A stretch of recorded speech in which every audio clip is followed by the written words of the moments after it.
Namanya siapa Pak? Ugrosono, Pak. Ugrosono. Wah ya, Ugrosono. Ada KTP? Ya. Atau fotokopinya ada? Aslinya boleh, nggak apa-apa. Iya. Silakan. Saya tanya Bapak. Ya. Nah,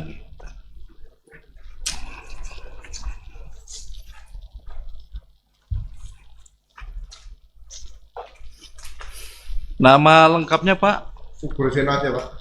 Dr. Andes Ulama. Uggrosono ya? Ya. Uggrosono. Ini ejaan lama ya Pak? Lama. Ya. Tempat lahir? Jakarta 17 Februari 1956. 1956 ya. Agama? Islam. Pekerjaan? Purnawirawan Polri, Pak. Purnawirawan Polri ya. Bangga Pak, Purnawirawan itu Polri bangga. Iya? Purnawirawan Polri itu bangga ya kan. Iya. Pernah bekerja di Polri kan ya. Iya, pernah kerja. Iya kan. Laki. Tempat tinggal? Jalan Suci, Gang Regalia, Hmm. nomor 99, RT 18, RW 04, Kelurahan Susukan, Ciracas, Jakarta Timur. Ciracas, Jakarta Timur ya. Alamat Jakarta Timur ya. Oke. Kenal Pak. Saya tanya. Kenal dengan top-topan hakim? Kenal tidak? Masuk? Top-topan hakim? Enggak. Tidak kenal ya. Dengan Bangun Sutoto? Enggak. Tidak kenal ya. Dengan Joko Widodo? Pernah ketemu? Pernah ketemu ya. Berarti tahu Pak ya. Tahu.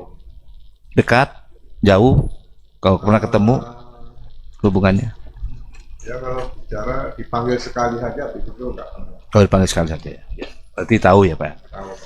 Dengan Profesor Dr. Opa Emilia MED SPOG PhD. Nah, Pernah ketemu? belum pernah ketemu juga.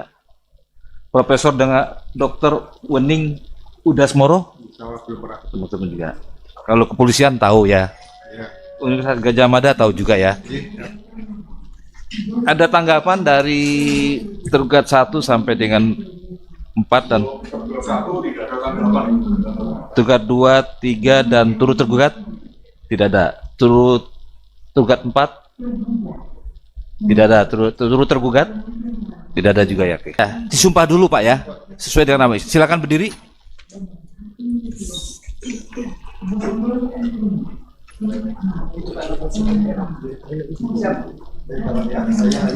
nyari situ. Diminta untuk membandingkan harus langsung saudara kenal dan Allah saya bersumpah. Sebagai saksi dalam perkara ini. izin dulu. Akan memberikan keterangan yang benar, tidak lain daripada yang sebenarnya. Diskurs benar.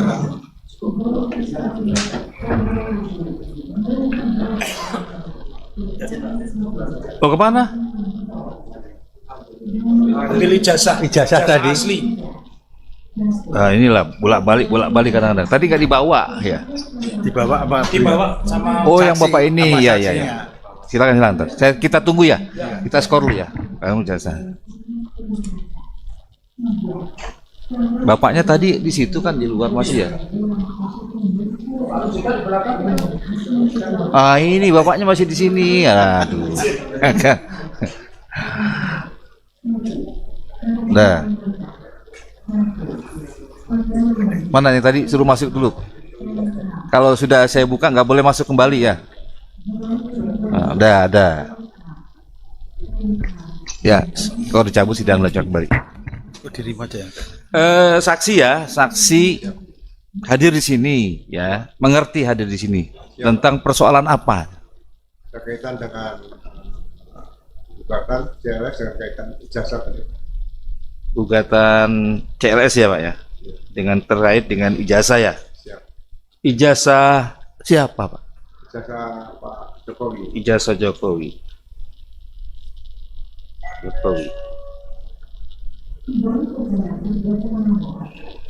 Apakah saksi pernah melihat ijazah Pak Jokowi? Saya hanya melihat dari media sosial dan dari beberapa rekan juga yang didapatkan dari media sosial.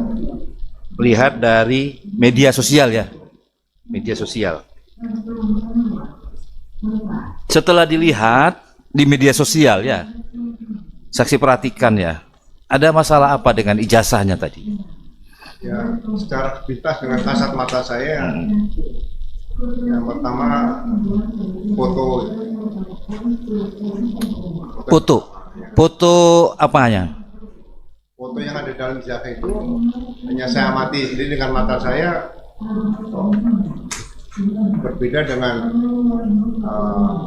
Pak Jokowi yang pernah saya ketemu itu.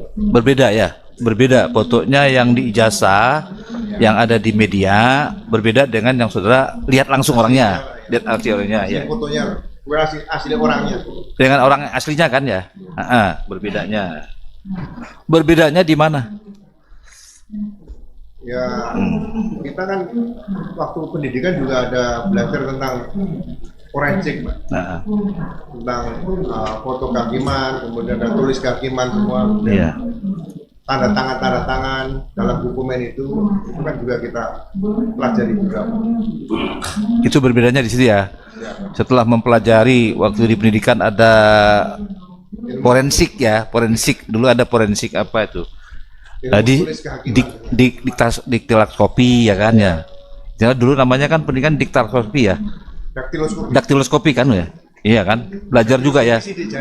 Nah, sidik jari termasuk itu juga ya. Diajari nggak? Ada ilmu tulis kehakiman juga ada, Pak. Termasuk itu ya. Ya, daktiloskopi. Identifikasi loh. Identifikasi ya, ya. Ya saya juga diajari dulu ya. Daktiloskopi ya kan, mengenai sidik jari banyak macam-macamnya. Forensik kehakiman istilahnya ya. Berbeda dengan yang di orangnya tadi. Orangnya. Selain orangnya berbeda apalagi?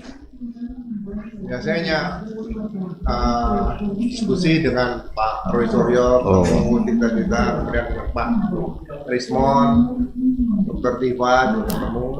Saya pengen mengamati ada apa sih jasa ini gitu. Iya.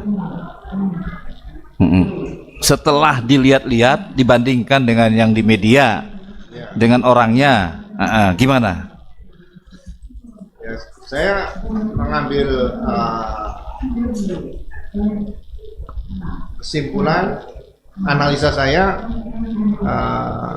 polisi sebagai aparat negara perlu mengambil langkah yaitu fokus kepada pasal berapa nih kalau misalnya dugaan tadi memang harus dibuktikan. Nah, karena kita harus bisa memberikan jawaban pada masyarakat. Jadi pemikiran saya lebih cenderung pasalnya adalah pasal 263 ayat 2 KUHP, yaitu digunakan untuk maju sebagai waktu itu sebagai calon wali kota 2 kali, kemudian calon gubernur dan calon presiden. Sehingga ke depan nanti peran KPU tidak hanya sebagai event organizer aja untuk melaksanakan pilpres, tapi juga harus melakukan verifikasi secara tuntas, secara mendalam tentang persyaratan-persyaratan dokumen yang diperlukan oleh KPU. Jadi itu waktu itu melihatnya kapan Pak itu? Melihatnya dan membandingkannya kapan? Kira-kira tahun berapa? Saya 2025 sudah hampir tiap hari karena itu menarik perhatian sebelum yang pertama kali lihat itu kan? Iya. Nah, sebelum kenal dengan Roy Suryo tadi ada melihat kan baru diskusi dengan Roy Suryo. Kapan itu? Kira-kira mulai pertengahan 2025, Pak. Oh, pertengahan ini 2025. Terus tadi katakan ada calon wali kota. Apa sebelum calon wali kota itu gimana tadi? Ya, saya melihat undang-undang pemilu. Ya. Kemudian saya lihat persyaratan untuk menjadi calon wali kota, calon gubernur, kemudian juga calon presiden kan bukan hal yang mudah bagi saya. Karena ini kan untuk memimpin daerah maupun memimpin negara seperti itu. Yeah. Jadi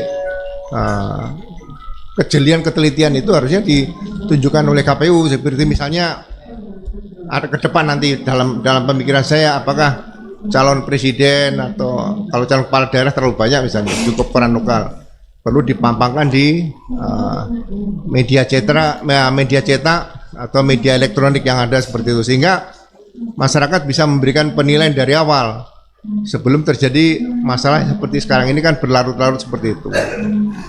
Perlunya syarat calon presiden ya, wakil presiden lebih ketat tuh ya. Yang Usulan saudara kan ya.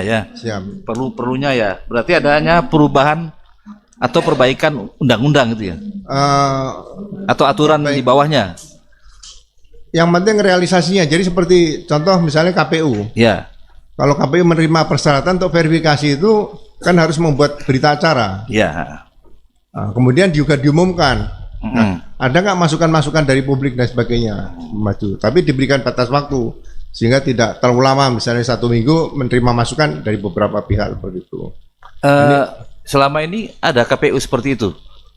Saya melihat dengan peristiwa yang kaitan dengan ijazah Pak Jokowi ini kan tidak ada, hanya akhirnya ditekan oleh publik di situ, termasuk yang di KPU pusat melalui Komisi Informasi Publik yang di pusat itu, ya, KIP. supaya ditunjukkan KIP tadi. Ya. Nah, sebetulnya bagi saya kalau KPU sudah berani menunjukkan seperti itu, KPU pusat, nah pasal 263 ayat 2 KUHP itu bisa diterapkan dulu, itu menjadi barang bukti karena digunakan. Jadi bukan yang menyerahkan. Kalau waktu itu di KPU diteliti dengan jelas, ini kan tidak akan maju. Jadi karena tidak diteliti dengan jelas dan sangat teliti, akhirnya maju. Nah ini mungkin ke depan perlu kewaspadaan seperti itu, sehingga ya sekali lagi saya katakan jangan sampai selalu terjadi hal-hal seperti ini yang berlangsung proses 5 tahunan seperti itu. Jadi peraturan KPU-nya Pak tadi ya. Peraturan KPU-nya yang harus diperbaiki ya. Nah itu. Memang ini yang masukan begini. Kalau ada masalah peraturan KPU-nya yang kurang jelas, harus diperbaiki. Harus tegas dan jelas gitu. Tegas, jelas, dan kalau memang ada kurang diperbaiki kan itu ya. Kembali lagi ya tadi kan. Jadi saksi baru tahu tahun 2025 dari media ya. Tapi belum pernah lihat saksi ijazah aslinya Pak Jokowi. Sampai sekarang saya nggak pernah. Nggak pernah lihat ya. Tidak pernah lihat ya. Jadi memang ini masukan ya. Ya. Kalau KPU berarti kan negara ada yang kurang terhadap aturan-aturannya ya kan ya. CLS seperti itu benarnya. CLS kan seperti itu aturannya kan ya. CLS. Bagi kan saya ke depan peraturan-peraturan KPU itu harus diberikan kepada publik pencerahan supaya trust, kepercayaan publik ini bahwa KPU bukan hanya sekedar event organisasi untuk melaksanakan pemilihan dan pemungutan suara saja, itu saja. Kan pemilihan seluruh Indonesia lagi ya. Seluruh Indonesia KPU itu kan. Tahun 2025 ya? Siap ya. Iya. Tapi setelah ada persoalan. Iya. Dan saudara sendiri belum pernah melihat ijazah Jokowi. Asli belum pernah. Terus kalau dari pengamatan saudara ya, karena tadi Bapak juga pernah mendapatkan pendidikan. Hal apa yang tidak pas di ijazah ataupun unggahan? Ya, kita kan selama bertugas sering membuat DPO nih, daftar pencarian orang. Jadi di akabri kepolisian itu ada semacam norma kalau seorang junior yang paling junior itu harus mengenali seniornya. Jadi kalau tingkat 1 harus mengenali tingkat 2, 3, 4. Ini cukup sulit. Jadi walaupun berpakaian preman di luar misalnya itu harus tahu ini seniornya. Nah, sama dengan mengenali orang, ini pelajaran DPO. Jadi kita sudah terbiasa dengan melihat kok yang foto ini dengan orang yang asli pernah kita lihat kok berbeda seperti itu. Itu yang sangat menonjol bagi saya di situ. Kalau teknik yang lain saya tidak pelajari, hanya dengar cerita dari Pak Rismon atau Pak Rosoria atau Dr. Tipa itu. Jadi kapan saudara pernah dipanggil oleh Pak Jokowi? Bulan Februari tahun 2015 saat beliau baru 4 bulan menjabat sebagai presiden. Iya. Sementara waktu itu saudara sebagai? Saya baru selesai jadi Wakapolri itu 1 tahun kurang lebih. Saya pensiun 2014 1 Maret, Nah, Februari 2015 saya diundang ke istana waktu itu bersama Prof. Jimli Asidiki dan beberapa kawan yang lain. Baik Pak, dari saudara yang lihat Pak ketemu dengan jasa dengan unggahan itu apa yang sekilas tidak? Ya beda jauh Pak, nggak ada beda, bukan beda sedikit, beda jauh. Jadi contohnya dalam apanya? ya misalnya Maksudnya diunggahi di foto kan, di foto. Iya, Unggahan itu iya, ada foto iya. seseorang itu dengan Pak Jokowi Iya. bahkan Bapak. Iya. Ya misalnya saya nggak pernah lihat Pak Jokowi pakai kacamata, begitu. Kemudian bentuk gigi seperti kan kita bisa lihat seperti itu. Kemudian begitu digambar bentuk telinga, mata, pintas kita lihat banyak perbedaan seperti itu. Ya, ya, hidung seperti itu. Jadi panca indera itu bisa kita lihat dari kasat mata kita, bisa kita lihat pintas. Itu yang diantaranya ya. Siap ya. Beda. Siap ya.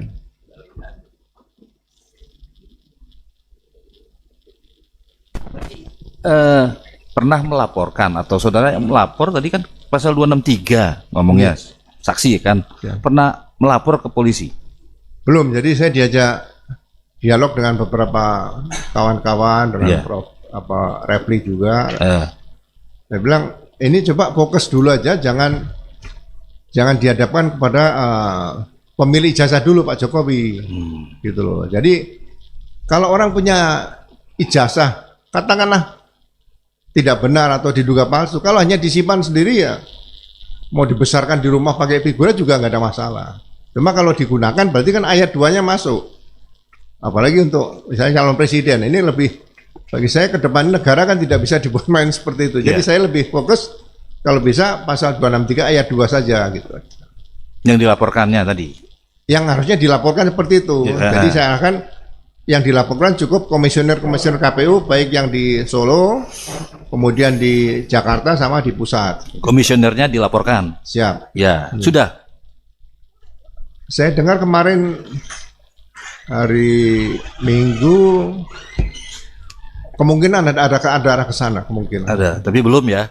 Iya, hari Minggu kemarin saya bertemu dengan beberapa kawan, mungkin ada arah ke sana supaya masyarakat nggak hanya dipertontonkan dengan debat yang Iya, melelahkan seperti ini cukup lama. Ya, tapi sampai sekarang belum ada ya untuk Belum ada. komisioner KPU ya dilaporkan tentang ijazah tadi ya. Penggunaan ijazah Ya, diduga penggunaan palsu tadi. ijazah belum ada ya, Iya. komisioner. Pak, ada? Silakan. Saya serahkan. Baik, kami lanjutkan. Terkait dengan materi gugatan ini yang tadi Bapak sudah menyampaikan ini mengenai CLS Pak ya. Siap. Kaitan juga dengan mengakhiri adanya suatu hal yang sama di kemudian hari Bapak tadi mengusulkan bahwasanya ke depan untuk KPU itu menunjukkan ijazah daripada calon kontestan seperti itu Bapak. Iya, jadi bisa diumumkan di media cetak juga.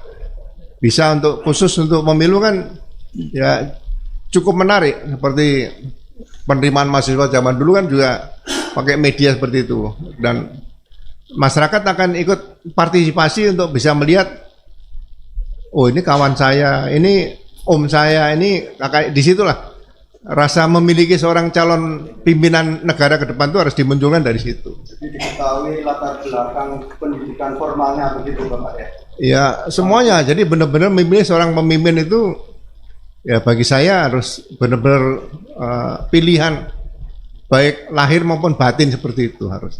Tapi kalau itu tadi usulan Bapak berkaitan dengan mungkin ke depan ada semacam polemik seperti ini lagi, maka itu tidak nanti bertentangan dengan undang-undang perlindungan data pribadi, undang-undang yang sifatnya privasi itu kita, atau bagaimana? Saya mungkin ini kan Bapak saksi fakta ya, tapi kan usulan Bapak kan ada kaitannya dengan materi gugatan penggugat ini Pak Alun Toto dan Pak.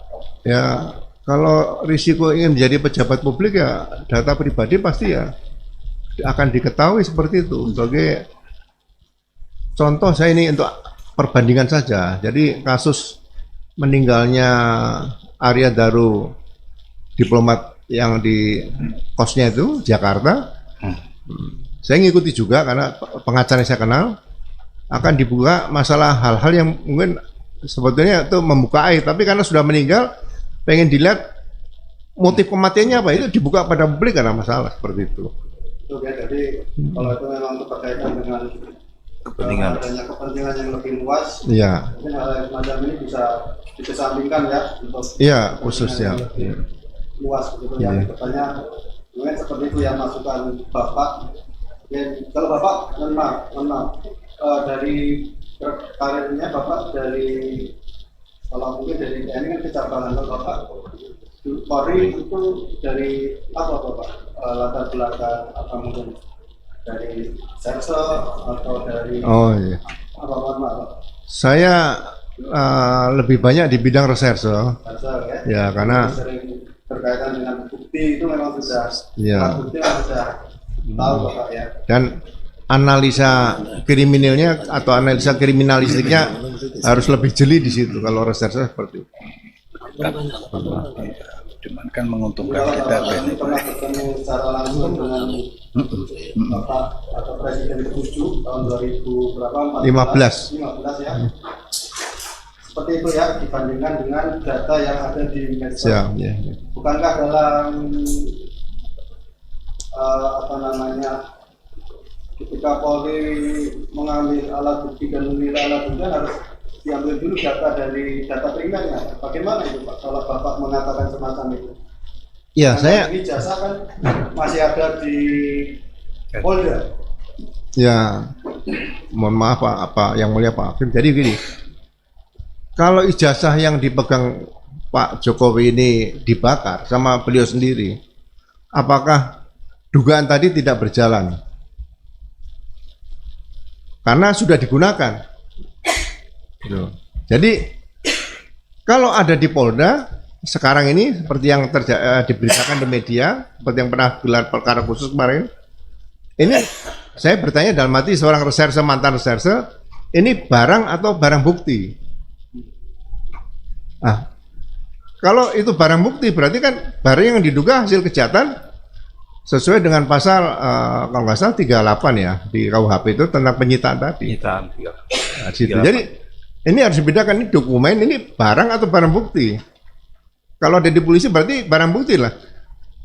Mengambil kesimpulan sementara loh. Kalau barang bukti kan barang yang dipakai sebagai kejahatan atau hasil kejahatan dan sebagainya. Ini sensitif bagi saya seorang reserse gitu. Jadi bagi saya lebih bagus kalau fokusnya kaitan dengan dugaan ijazah di KPU. Nah, KPU tadi yang disita resmi oleh kepolisian dengan beberapa petunjuk cukup banyak menurut saya. Yang didapatkan di media itu kan sudah dibuka semua, ada Harian Kedaulatan Rakyat. Itu sebenarnya demi kepentingan negara dan bangsa, ya kepolisian negara Republik Indonesia jangan ragu-ragu untuk mengungkapkan seperti itu. Maksudnya ke depan jangan sampai terjadi lagi hal-hal seperti yang sekarang terjadi itu. Jadi seperti itu pandangan Bapak ya. Siap. Kasus atau polemik yang sekarang ini sedang terjadi dalam perkara itu, termasuk juga adanya gugatan ini kan tujuan Siap, kan sebenarnya kan memang ingin polemik ini berhenti dan ada endingnya, tapi kan sampai hari ini memang masih berlanjut seperti ini. Bahkan ada laporan juga Pak Jokowi. Tapi kalau dari sisi apa namanya lidiknya maupun sidiknya Serse, hal-hal yang bukan merupakan data primer juga dimungkinkan seperti itu Pak. Kita mengambil suatu asumsi sehingga meningkatkan ke penyidikan. Ya, jadi menarik ini kan kebetulan menyangkut Presiden ke-7 nih malah negara Pak. Jadi saya juga berpikir gini, apakah dibuatkan laporan polisi model A? Ya, saya menarik karena waktu pertama kali saya bertugas tahun 79 di kepolisian itu ada asisten Kapolri bidang reserse intelijen, Pak. Nah sekarang reserse juga melaksanakan tugas intelijen penyelidikan. Padahal penyelidikan itu bagian dari penyidikan. Jadi beda penyelidikan reserse dengan penyelidikan intel. Gitu loh. Tapi saya lihat sekarang ya mohon maaf itu perlu perbaikan juga nanti ke depan ada peraturan Kapolri nomor 6 tahun 2019 itu bagi saya yang sangat mengagetkan gitu. Maksudnya kok ini jadi tumpang tindih antara reserse sama intel seperti itu. Makanya kalau misalnya kaitan dengan ijazah yang diduga palsu tadi, sebaiknya tidak usah menunggu, polisi bisa datang ke KPU dilihat. Ini harus dituntaskan, ya disita dulu yang dari KPU KW dulu. Jadi jangan selalu debat antara Pak Jokowi dengan yang dikenal dengan trio RRT misalnya itu dan beberapa orang tadi. Jadi benar-benar udah ini nomor 2 yang kalau misalnya terlibat nanti ayat 1, tapi ini ayat 2 263 tadi buktikan dari KPU dulu supaya persoalan ini bisa cepat selesai seperti itu. Benar, berarti mungkin atau pendapat Bapak mungkin juga perlu adanya peraturan yang memang ketika memang terjadi polemik, polisi langsung bergerak aktif begitu Pak ya. Menyikapi, misalnya ada semacam kasus semacam ini, supaya tidak terjadi polemik, mungkin langsung polisi itu langsung mungkin ada aturan yang mungkin bisa polisi itu bisa bergerak aktif supaya polemik seperti ini tidak terjadi lagi, mungkin seperti ini Pak ya. Ya, jadi saya tetap bangga sebagai polisi karena di topi polisi itu selalu ada tulisan Rastra Sewa Kotama itu Pak. Nah, Rastra Sewa Kotama itu kan abdi utama dari nusa dan bangsa. Abdi loh Pak. Nah, sebagai abdi itu, sebagai contoh, misalnya dalam pemilu itu polisi harus all out, misalnya sirekap seperti selain ya dugaan dengan ijazah tadi. Nah, polisi kalau ada dugaan sirekap kan sudah ada cyber crime-nya di situ, ada direktur cyber. Nah, itu bisa turun.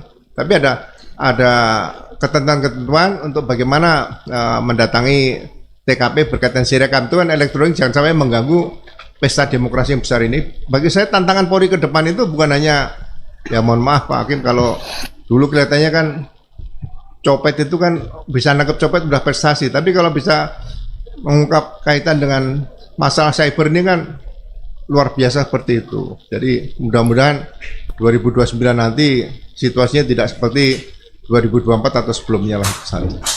Ini kan menjadi catatan juga karena ini kan persidangan disiapkan. Siapa tahu nanti ditindaklanjuti sama pengambil keputusan yang di atas Pak ya. Jadi ada KPU atau mungkin ada peraturan tersendiri yang bisa seperti usulan Bapak tadi. Siapa? Wajibkan ijazah di publikasi oleh KPU di media massa, termasuk juga sebagai bagian dari rekam jejak pendidikan. Siap. Kami beri kesempatan kepada penggugat untuk bertanya. Silakan. Terima kasih Majelis. Saudara saksi karena merupakan senior di Kapolri ya, sempat menjadi Wakapolri tadi. Kalau unit kerja yang namanya Pusat Laboratorium Forensik itu keberadaannya di mana? Di dalam organisasi Kapolri itu? Ya, sebenarnya berada di bawah Bareskrim juga. Bareskrim. Apakah boleh dikatakan sebagai Wakapolri membawahi unit kerja itu? Ya, saya mohon maaf ya, mungkin sekarang sudah terpisahkan kepala, karena namanya Kepala Pusat Laboratorium Forensik Kampus Lapor. Kampus Lapor. Ya, itu di bawah Mabes. Masih ya. Ya masih di Kapolri, tapi tidak di bawah Mabes Polri. Masih dalam Mabes Polri. Mabes Polri. Oke. Saudara saksi kan pernah berada di Mabes Polri kan? Pernah. Berarti kan ya. Oke, baik. Tadi juga saudara saksi bersaksi bahwa pernah memperoleh pendidikan forensik juga, gitu kan. Nah, bisa diterangkan pada persidangan ini mengenai proses pengujian keaslian ijazah ya, atau dokumen atau whatever lah Pak ya, di Lab 4 yang tadi diterangkan oleh saudara saksi. Prosesnya bagaimana? Ya, jadi kebetulan ada peraturan Kapolri nomor 10 tahun 2009 ya, berkaitan dengan pemeriksaan laboratorium kriminalistik. Ya. Sekarang lapor, dulu Labkrim namanya. Labkrim ya, betul.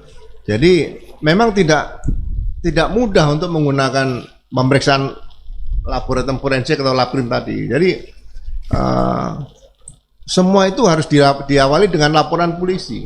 Laporan polisi. Ya. Okay. Jadi dalam Perkap nomor 10 tahun 2009 tadi itu laporan polisi kemudian bukan laporan loh, bukan Dumas loh ya. Ya, Jadi penekanan saya tetap Ya, laporan polisi. laporan polisi Setelah dalam itu ditindaklanjuti dengan surat perintah dimulai penyidikan. maksudnya laporan dinas gitu ya, laporan kedinasan gitu ya, yang saudara. Laporan kejadian berkaitan laporan peristiwa yang diduga tidak pidana. Oh, baik. Ya. Ya. Kemudian ditindaklanjuti dengan SPDP atau surat perintah dimulai penyidikan. Ya. Nah, dalam surat perintah dimulai penyidikan itu sudah memeriksa beberapa saksi, kemudian menyita, mungkin meminta penetapan pengadilan untuk penyitaan tadi. Nah, setelah lengkap, yang akan diperiksa ke laboratorium forensik itu adalah yang sudah dilengkapi dengan administrasi penyidikan. Oke. Jadi kalau penyelidikan, khusus penyelidikan langsung ke laboratorium kriminalistik atau laboratorium forensik itu tidak bisa melanggar peraturan Kapolri itu sendiri seperti itu. Baik. Saudara saksi mengikuti proses pengujian ijazah yang dilakukan oleh Lapor Ya. pada ijazahnya Pak Jokowi. Saya setelah selesai saya ketemu dengan kawan-kawan pasti Ya. saya tanya bagaimana Ya. mekanismenya misalnya dalam gelar perkara khusus seperti Ya. itu saya pasti minta Ya, informasi oke. pada mereka. Apa yang saudara bisa sampaikan pada persidangan ini perihal kesaksian saudara atau pengetahuan saudara perihal itu? Ya, Begini, saya ulangi peran. Apa yang seharusnya dilakukan ya oleh Lapor, tapi tidak dilakukan oleh Lapor, yang saudara amati? ya. Jadi tadi sudah saya sampaikan pada yang mulia para hakim tadi. Nah. Ini ada peraturan Kapolri nomor 6 tahun 2019 Ya, tentang penyidikan tidak pidana. ya, Jadi saya tidak mengikuti itu, tapi setelah saya baca sepintas sangat aneh kalau peraturan Kapolri tadi disebutkan penyidikan tidak pidana, sedangkan penyidikan tidak pidana sudah diatur di KUHP. ya, Nah, di situ sebutkan ada laporan atau dumas. ya, Nah, istilah-istilah seperti ini nih sebetulnya perlu diperbaiki. Kalau dumas atau pengaduan masyarakat itu biasanya melaporkan perilaku polisi yang menyimpang. ya, Misalnya dugaan korupsi, kemudian juga melakukan perbuatan tidak terpuji dan sebagainya, itu dumas. ya. Tapi kalau reserse tidak ada dumas. Oke. Ya, makanya saya selalu sampaikan sama para junior kalau ketemu, coba sosialisasikan laporan polisi itu laporan bukan laporan kebutuhan ditangani polisi. Ya. Misalnya jaksa menangani kasus Pak Tom Lembong itu korupsi. Itu juga laporan polisi bukan laporan kejaksaan. Ya. KPK nangani itu saya baca laporan kejadian itu juga salah menurut saya. Itu harusnya laporan polisi karena di internasional saya pernah belajar ke Amerika juga. Ya. Itu ya police report. Nah, ini mungkin yang masyarakat kadang-kadang lupa. Laporan atau laporan pengaduan yang diatur di KUHP itu di pasal 1 penjelasannya itu yang dimaksud adalah delik biasa atau delik aduan gitu loh. Nah, ini yang mungkin ke depan bagi saya pendidikan Polri perlu diperbaiki seperti itu sehingga berkaitan laporan yang TPWA ya di Baris Krim itu seharusnya bukan dumas, bukan laporan tapi laporan polisi. Ya, laporan. Jadi Setiap laporan polisi yang masuk ditindaklanjuti dengan SPDP baru diproses. Jadi tidak ada istilah SP2 lidik, surat perintah penghentian penyelidikan. Itu tidak diatur di hukum acara pidana. Itu yang bagi saya ke depan perlu diperbaiki seperti itu. Jadi boleh dikatakan dalam proses itu menurut pengamatan saudara saksi ada laporan polisi, ada pelanggaran terhadap peraturan Kapolri terhadap itu. Oke, itu kesaksian saudara begitu ya. Terhadap KUHP, bukan peraturan Kapolri, terhadap KUHP. Terhadap KUHP gitu ya. Ada yang peraturan KUHP yang tidak dilaksanakan oleh Lapor begitu.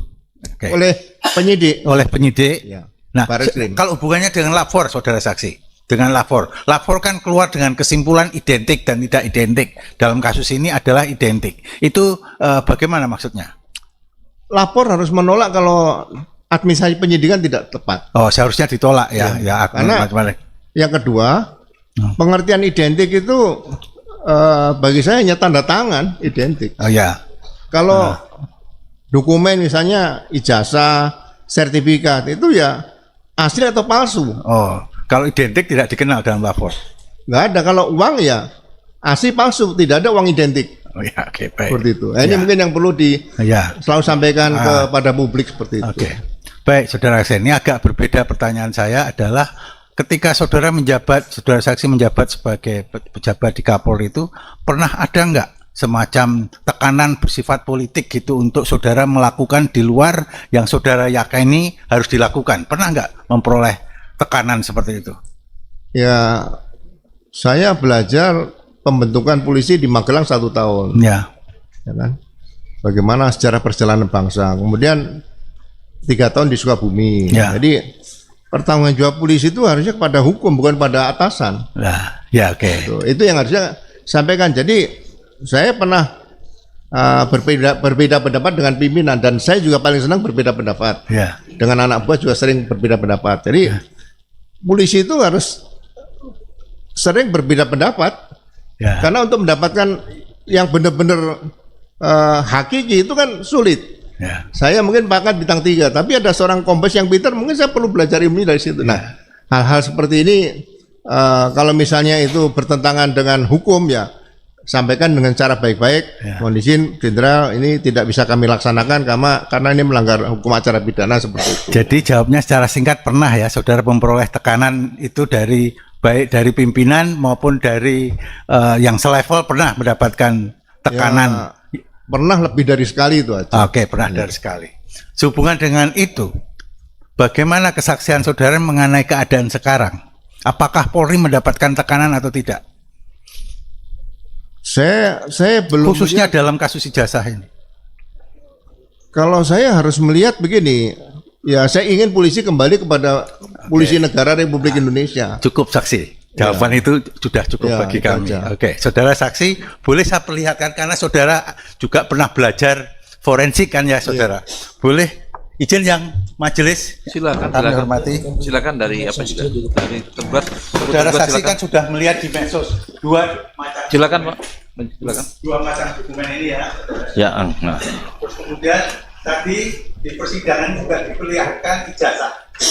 Ijazah asli, tahun lulusan sama tahun 85. Baik, ya. Ini orang yang berbeda, ya, yang berbeda ya. Sekarang sebagai ahli forensik, apa yang saudara lihat sebagai perbedaan?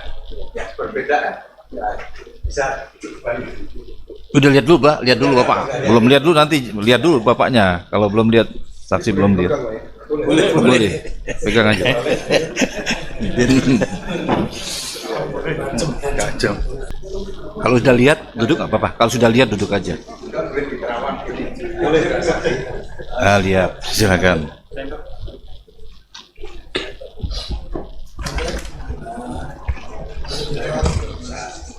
Ya, ya, ya, ya. Jadi kalau saya lihat di sini, ini ada semacam hologram ya, hologram sebelah kiri nih ya.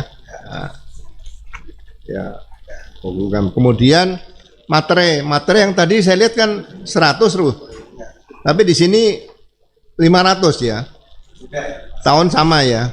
Nah, ya beda. Kemudian ya, kalau cap ini kan perlu pemeriksaan khusus nanti ya, situ ya. Kemudian tanda tangan sepintas tarikan.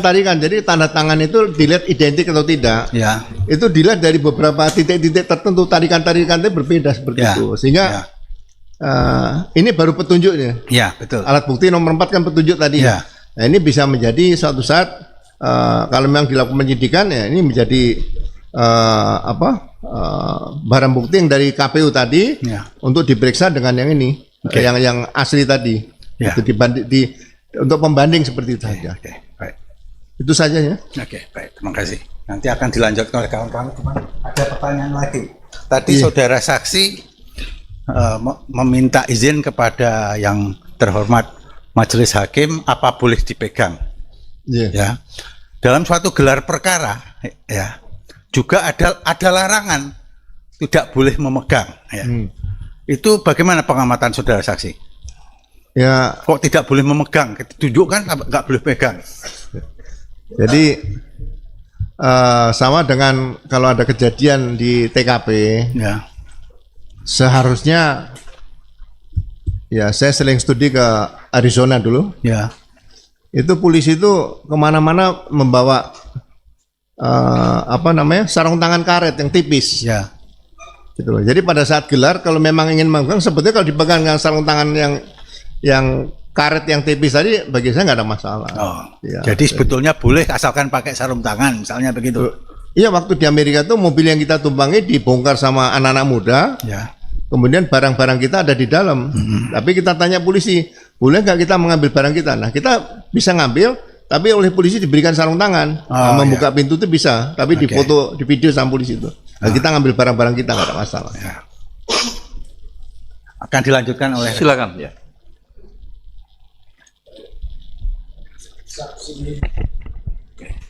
Saksi tadi menjelaskan bahwa penghentian penyelidikan itu bertentangan dengan KUHP.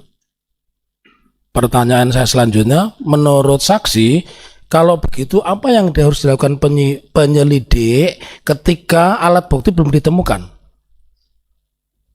Mau diulangi dulu, Pak? Ya, tadi saksi menerangkan bahwa penghentian penyelidikan itu tidak dikenal di dalam KUHP. Lalu saksi kan latar belakangnya reserse, bahkan pernah belajar ke Amerika ya. Nah, pertanyaan saya, jika menghadapi satu perkara seperti itu, bagaimana seharusnya yang dilakukan oleh seorang penyelidik? Ya, jadi dari awal sudah saya katakan, pertama jelas harus ada laporan polisi. Harus ada laporan polisi. Jadi kemudian setelah laporan polisi diterbitkan surat perintah dimulai penyidikan. SPDB. Ya. Karena dalam KUHP penjelasan dari pasal-pasal tersebut, Ya. penyelidik itu tidak bisa bekerja sendiri dengan membuat surat perintah penyelidikan. Penyelidikan itu atas perintah penyidik. Penyelidik bekerja atas perintah penyidik. Penyelidik bekerja atas perintah penyidik. Berarti harus ada surat perintah berdasarkan laporan polisi dan SPDP. Ya. Gitu loh.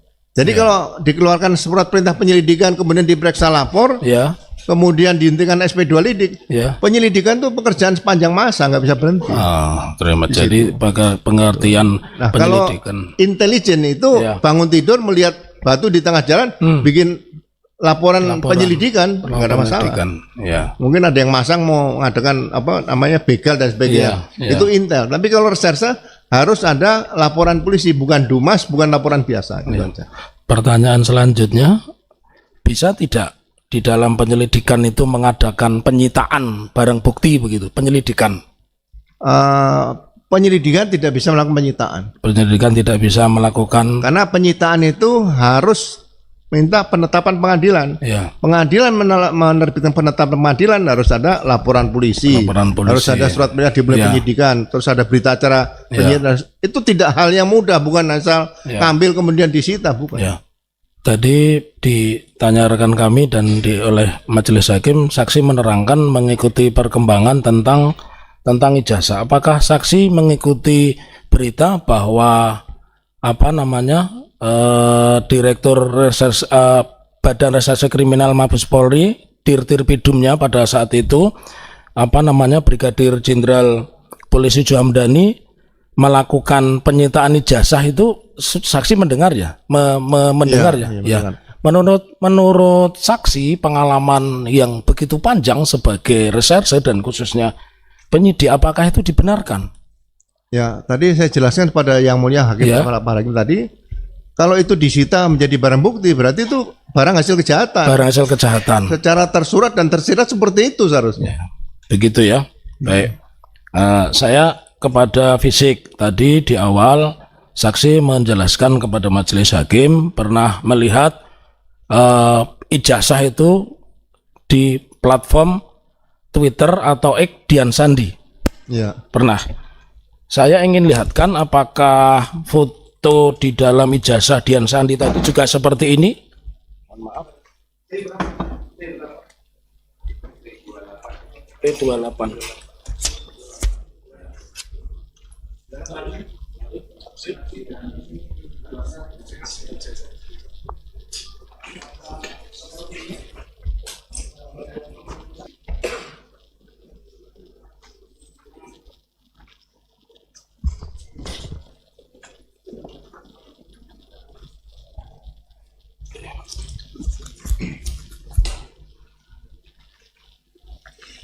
Baik, kami lanjutkan kembali bahwa tadi kepada saksi kami tunjukkan tentang gambar di buku reuni. Jadi saksi belum pernah lihat buku reuni ya, baru hari ini ya. Belum, baru hari. Belum hari ini, tapi gambarnya sama, Sama. sumbernya sama. Ya. Ya. Lalu tadi saksi mengatakan secara fisik 2000 berapa yang dipanggil oleh Pak Jokowi? 2015. Ya. bulan Pertanyaan saya, apakah wajah Pak Jokowi sama dengan ada yang di buku alumni ini dan di platform Twitter yang saudara saksi lihat wajah Pak Jokowi? Beda jauh. Sangat beda jauh. Ya. Jadi sangat berbeda jauh. Monggo silakan rekan lanjutkan.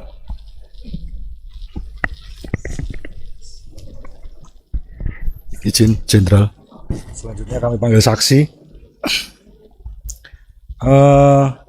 Tadi sudah ditanyakan oleh rekan-rekan kami untuk tentang masalah penyitaan. Jadi menurut saksi dalam kepolisian itu ketika sudah ada penyitaan itu apakah tidak boleh ditunjukkan kemana-mana atau boleh? Karena dalam pemberitaan yang kita ketahui ketika itu barang yang begitu diributkan berupa ijazah ini katanya sudah dipegang oleh kepolisian, tetapi di dalam berita lain kemudian ada seseorang politisi itu datang ke rumah dan melihatnya. Nah, ini kan menjadi sebuah kebingungan di masyarakat. Menurut saudara saksi? Ya. Jadi yang jelas kalau itu di dokumen yang ijazah tadi sudah disita oleh penyidik atau kepolisian, berarti ada dugaan dokumen itu adalah barang bukti. Menjadi barang bukti. Untuk menyita barang bukti, karena ini kan bukan tertangkap tangan nih, ya kan? Bukan hot pursuit, jadi tetap meminta penetapan pengadilan dulu. Nah, minta penetapan baru disita barang ini. Jadi ini dilema bagi saya, kalau sudah di tangan polisi itu bukan barang, namanya barang bukti seperti itu. Itu yang mungkin harus ditegaskan kepada masyarakat. Jadi sekali lagi jangan main-main seperti menyatakan dokumen sudah disita sebagai barang bukti atau dokumen hanya dititipkan. Ini Polri bukan kantor titipan seperti itu. Polisi ya kantor polisi, tempat penegak hukum di situ. Baik, terima kasih saksi. Kami lanjutkan. Seperti yang kita ketahui dalam perkara atau polemik ijazah ini, kita sudah mendengar berita bahwa Bareskrim mengadakan konferensi pers dan lain sebagainya yang menyatakan bahwa ijazah tersebut asli. Tetapi yang menjadi pertanyaan dari masyarakat, tentunya kami juga, adalah bagaimana pembuktian sampai kepada dokumen itu dinyatakan asli. Apakah dalam hal tersebut Bareskrim juga harus membuka, dan apakah proses pengujiannya apakah melalui carbon dating atau mungkin melalui pengujian tinta atau melalui pengujian kertas dan lain sebagainya. Karena yang dalam persidangan ini sudah kami tunjukkan berkali-kali bahwa ada ijazah yang formatnya berbeda. Begitu. Yang pertama itu, terus kemudian yang kedua, apakah dalam menegakkan keadilan, mohon maaf, Bareskrim seperti yang kita lihat dalam berbagai macam konferensi pers, ketika ada tawuran ya yang ditunjukkan adalah senjata tajamnya, bukti-buktinya. Tetapi yang menjadi pertanyaan adalah ketika Bareskrim mengadakan konferensi pers itu tidak menunjukkan ijazah aslinya yang katanya, mohon maaf, sudah menjadi barang bukti. Dua itu, saksi. Iya, bagi saya beda dengan uang palsu ya. Kalau uang palsu kan bisa ditunjukkan kepada publik. Makanya penyidikan berkaitan dengan dokumen ijazah yang diduga palsu tadi, yang jelas harus diawali dengan laporan polisi. Kemudian ada surat perintah dimulai penyidikan. Kemudian sudah ada pemeriksaan beberapa saksi-saksi. Saksi-saksi itu mungkin rektor UGM juga dipanggil sebagai saksi, wakil rektor, dekan, kemudian beberapa dosen yang pernah mengajar di situ tahun berapa dari 80 sampai 85 diperiksa juga, mungkin karena sudah usia bisa diperiksa di sana. Nah, kemudian kalau itu sudah diperiksa semua, baru keterangan ahli dimintakan juga. Jadi tidak perlu buru-buru harus disampaikan kepada publik bahwa ini ijazah ini sudah dinyatakan asli, karena polisi juga tidak bisa menyatakan asli atau palsu. Seperti masalah merek itu polisi tidak bisa menyatakan ini mereknya asli palsu, harus digugat di pengadilan niaga seperti itu. Jadi ya hakim ya harusnya nanti membuktikan di situ. Jadi bagi saya ada kondisi keterburu-buruan untuk bisa menyatakan di depan publik bahwa ijazah ini asli seperti itu, karena pekerjaan polisi dalam penyidikan itu bukan pekerjaan yang mudah, pekerjaan yang sangat sulit bagi saya. Kami lanjutkan. Dalam perkara ini, Kepolisian Negara Republik Indonesia adalah sebagai tergugat. Dalam pandangan saudara saksi, bagaimana ketika ijazah ini menjadi polemik dan lain sebagainya yang mohon maaf menjadikan masyarakat menjadi antara percaya dan tidak percaya, terbelah. Kepolisian Negara Republik Indonesia seharusnya bagaimana bersikap? Apakah ketika ada warga negara yang menggugat dengan itikat baik di Pengadilan Negeri Surakarta yang terhormat ini, apakah seharusnya menunjukkan bahwa ijazah asli itu perlu? Ya, sekali lagi profesionalisme Polri itu kan diuji di sini. Saya tahun 1999 itu kasus Bulogit saja, untuk mendengar keterangan Presiden Gus Dur saja beliau siap sebagai saksi. Jadi tidak ada masalah. Jadi dan itu diperiksa di istana waktu itu. Jadi sekali lagi hal-hal yang berkaitan dengan penyidikan ini tidak bisa dianggap hal yang sepele, karena masyarakat ya sampai kapanpun lah kadang-kadang ada oknum ya yang kurang bagus, tapi tetap masyarakat masih butuh polisi, perlu polisi. Saya rasa, saya selalu katakan pasti dalam tubuh kepolisian ada polisi baik dan polisi yang tidak baik situ. Kalau polisi baik menurut saya ya menurut ukuran saya masih ada 99% lah, itu aja. Jadi mudah-mudahan ke depan tidak ada lagi hal-hal seperti ini. Kalau penyidikan itu tidak dilakukan dengan sempurna, biasanya muaranya nanti kan ke pra-peradilan di situ, atau proses. Jadi proses criminal justice system ini harus ditempuh semuanya. Jadi ya mohon maaf pada para hakim nanti, reformasi di bidang penegakan hukum ini mungkin juga harus dilakukan selain reformasi yang sekarang sedang dilakukan oleh Presiden ini, reformasi Polri tadi. Cukup Yang Mulia. Terima kasih Jenderal. Silakan dari tergugat satu, silakan. Terima kasih Yang Mulia. Pak Ugro, mohon maaf, mohon izin, saya ingin menyampaikan pertanyaan-pertanyaan terkait dengan peristiwa yang menjadi pokok sengketa di dalam perkara ini ya Pak ya. Jadi sesuai sumpah yang diucapkan oleh Bapak, dalam hal ini Bapak dihadirkan sebagai saksi fakta yang majelis ya, bukan sebagai ahli. Namun demikian meskipun di dalam keterangan Bapak terdapat pendapat-pendapat untuk menghormati persidangan, kami sangat menghargai dan semuanya kami tanggapi di dalam kesimpulan. Pokok yang disengketakan oleh pihak penggugat.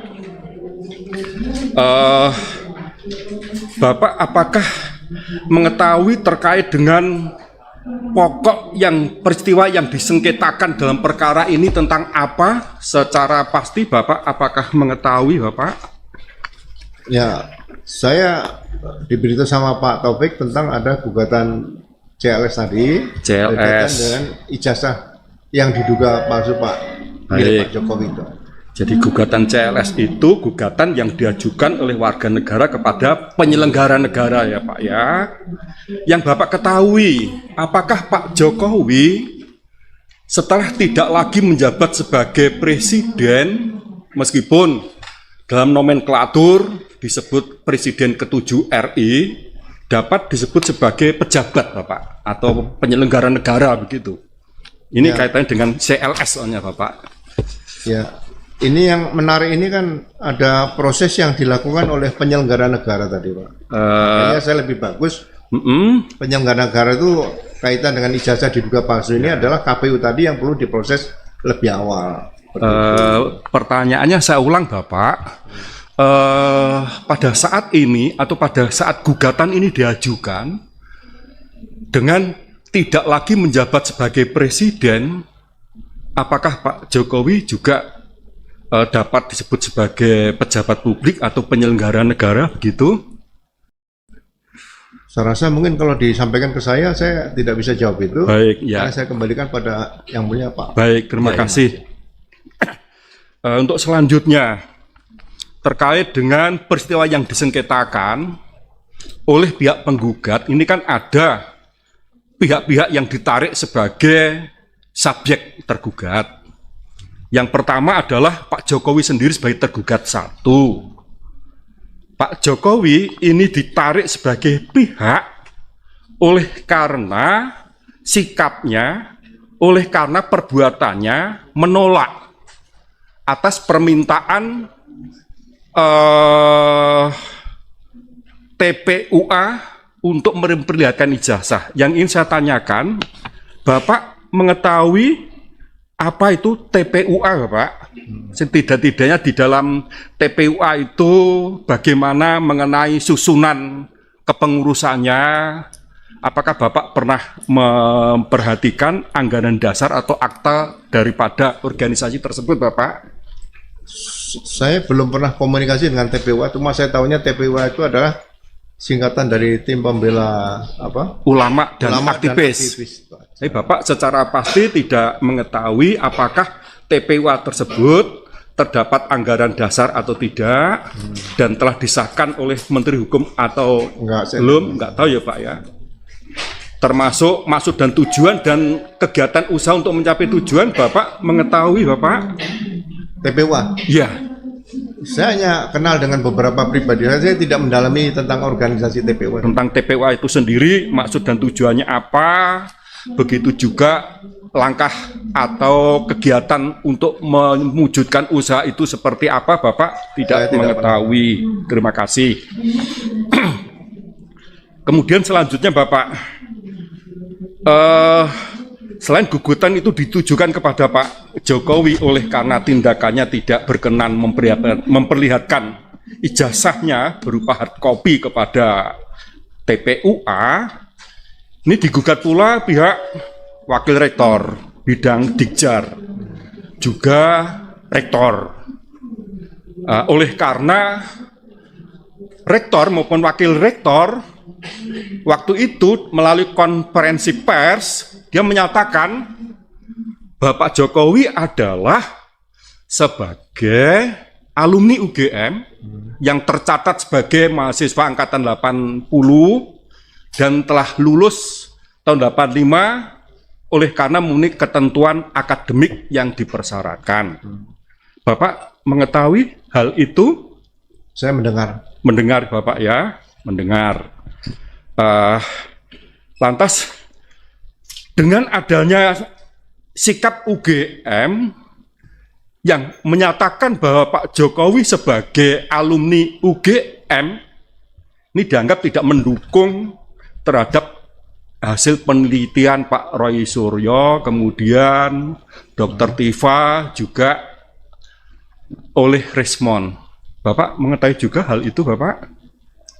Ya, bagi saya ini kan debat yang tidak akan berakhir. Iya. Makanya sebaiknya saya sampaikan tadi bahwa pasal 263 ayat 2 itu lebih tepat supaya untuk menyelesaikan masalah ini diperiksa dari KPU saja, sehingga tidak perlu ada diskusi panjang lebar seperti ini. Baik, itu masukan Bapak ya, itu saran dan pendapat. Namun dalam hal ini Bapak kan dimintai keterangan sebagai saksi fakta sehubungan dengan peristiwa yang dijadikan sebagai pokok sengketa oleh pihak penggugat dalam perkara ini.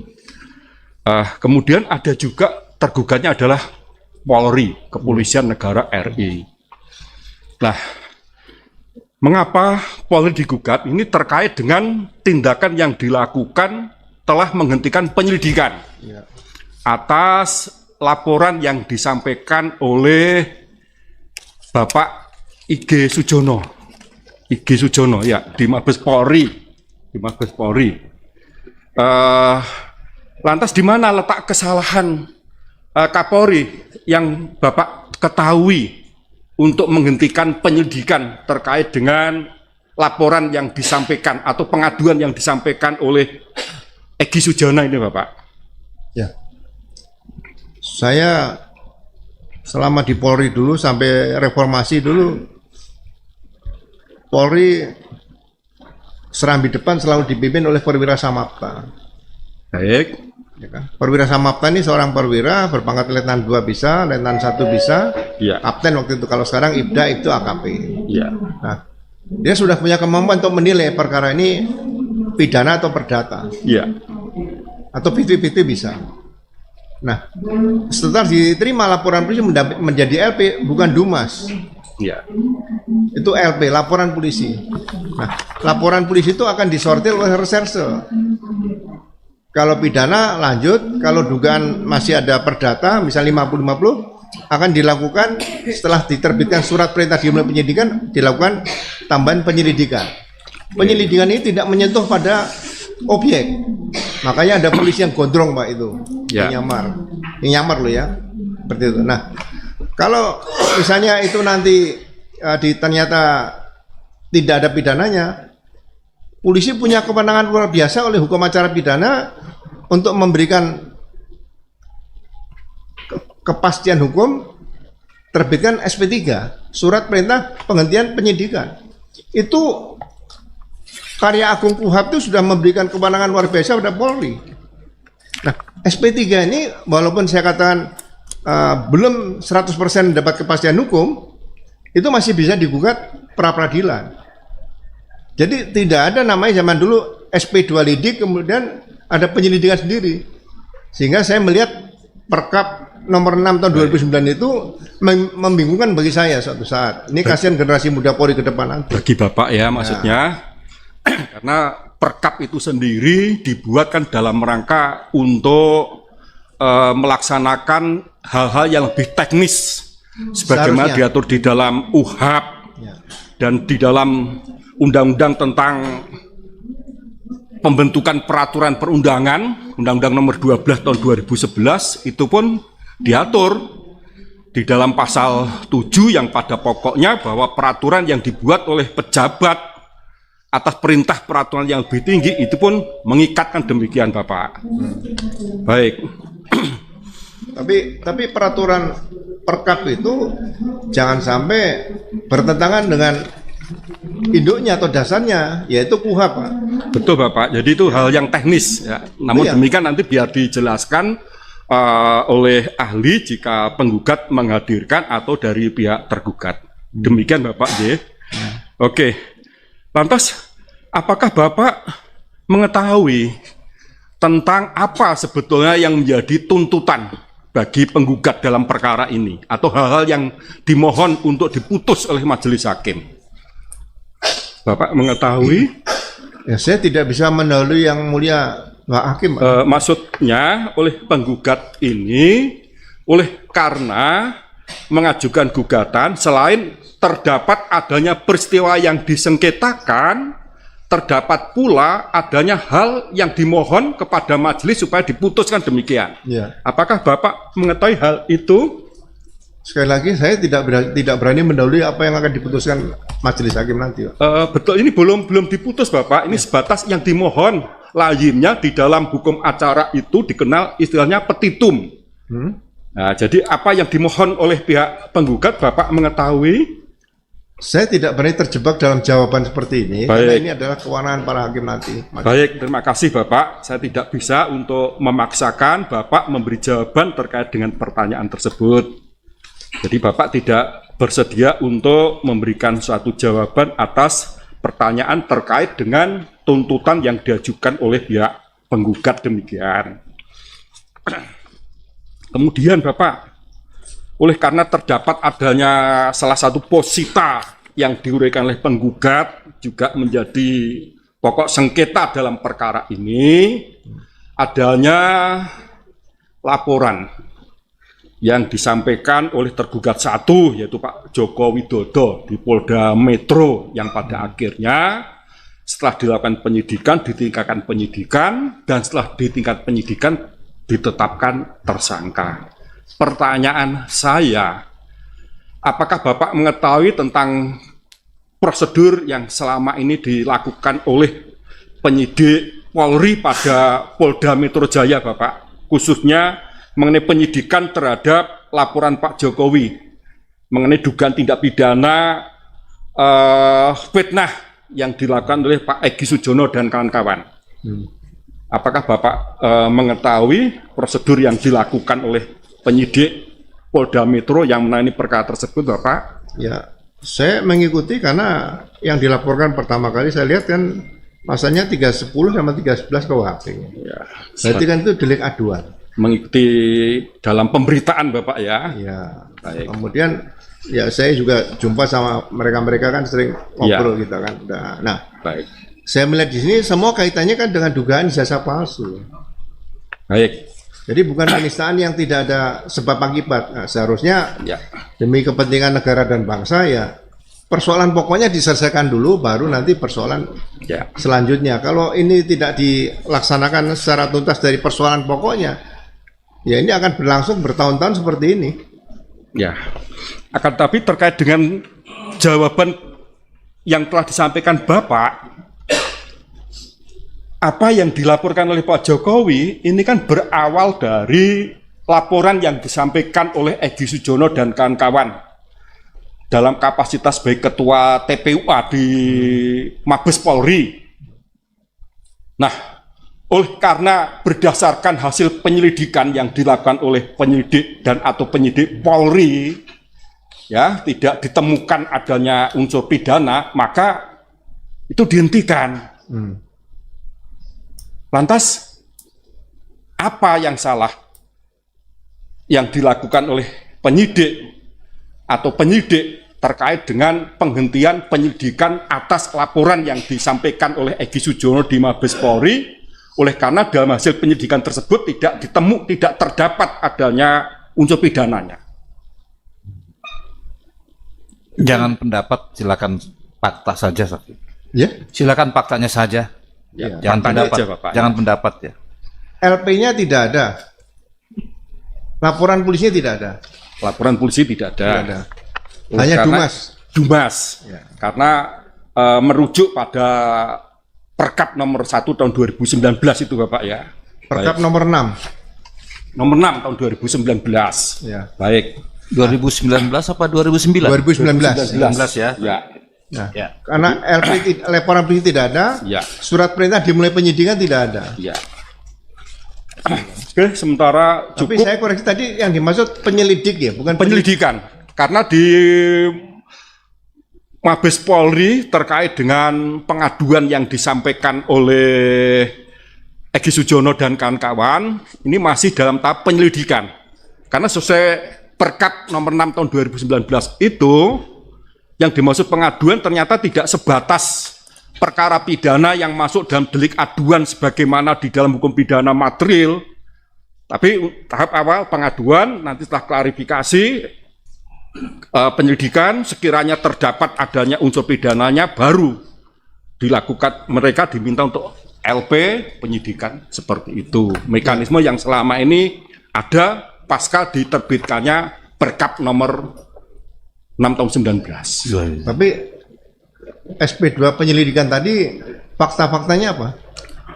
Bah, saya tidak tahu secara pasti, yang jelas oleh penyidik Mabes Polri terkait dengan pengaduan tersebut, oleh karena tidak ditemukan adanya unsur pidana terkait dengan adanya pengaduan tersebut, pada akhirnya untuk kepastian hukumnya dihentikan. Ya, tapi ada hasil lapor kan? Ada.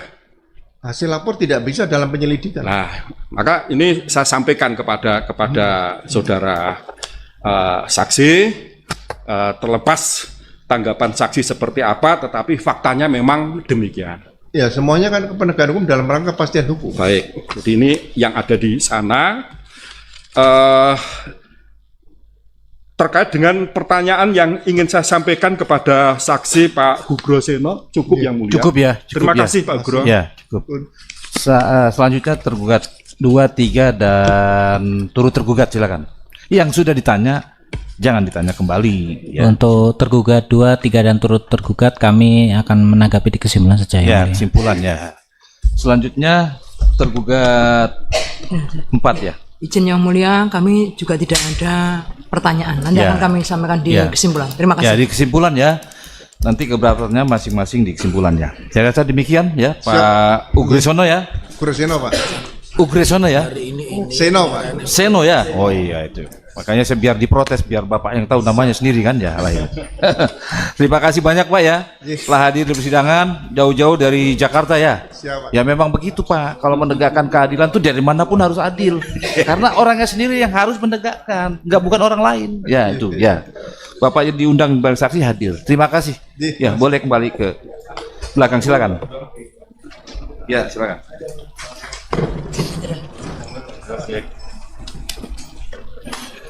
Kami nggak boleh. Silakan.